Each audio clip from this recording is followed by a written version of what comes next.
If you guys have heard the recent news, you know that the CDC has extended the eviction moratorium until October 3rd of this year. The eviction moratorium was first imposed September of 2020 and since then has been extended 3 times over. So what does this mean for the people of Tennessee? Well, in this video, I'm going to talk all about this new extension and what it means for Tennessee landlords and tenants. And you'll want to stay for the end of the video where I show you how to tell if you're protected by this extension or not.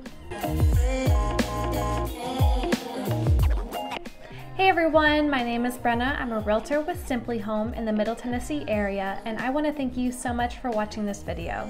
I post weekly content all about Tennessee, so make sure to subscribe. The eviction moratorium was set to end July 31st of this year, but the CDC decided to extend it once more. But there is something different about this extension that you guys need to know about. The previous moratorium covered the entire United States. However, this moratorium is different and only applies to counties that are experiencing high levels or substantial levels of community transmission of COVID-19. Well, how much of the country is experiencing substantial amounts of COVID-19 transmission? It's estimated around 90%. So you may ask, what about Tennessee? Here is a map showing COVID hotspots and possible high levels of transmission in Tennessee right at this moment. If you'd like more information about COVID-19 and the CDC guidelines, then you can find information linked in the description down below.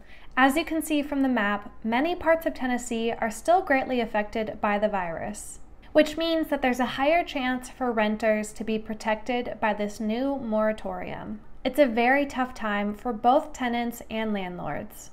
As of June 7th, roughly 3.2 million people in the U.S. have said that they are facing eviction in the next 2 months. The Tennessee Housing Development Agency announced it received $384 million in federal funding to be used for rental assistance. The statewide program is estimated to help 25,000 to 30,000 families cover up to 12 months of rent or utility payments as long as the financial difficulties were sparked by the COVID-19 pandemic.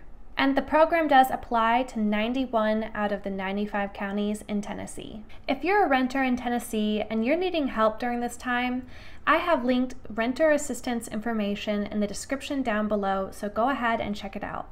With the new moratorium put in place, many Tennesseans are still protected from eviction. So now I'm going to show you both tenants and landlords where you can find to see if your county is affected by this extension. And as I said before, these are Tennessee counties that are going to have a substantial or high level of COVID-19 transmission. And you can actually find this information on the CDC website. So you can see here that I'm clicking Tennessee, then finding the county that I'm in from the drop-down menu. So I'm in Rutherford County, so let's see if the moratorium applies here. And as I showed you from the hotspot map before, much of Tennessee is going to be in this range of high levels of transmission. So if you're a tenant or a landlord in Tennessee, then you really need to stay up to date with the new CDC guidelines as well as the new CDC moratorium extension. And I'll be here posting updates as well as other Tennessee content. If you want to know the step-by-step process of what you need to do to secure protection from eviction under this moratorium, then go ahead and subscribe because I will be posting a video next week all about this. I'll also tell you what happens if you are not protected under this. Thank you so much for watching. Don't forget to like and subscribe, and I will see you in the next video.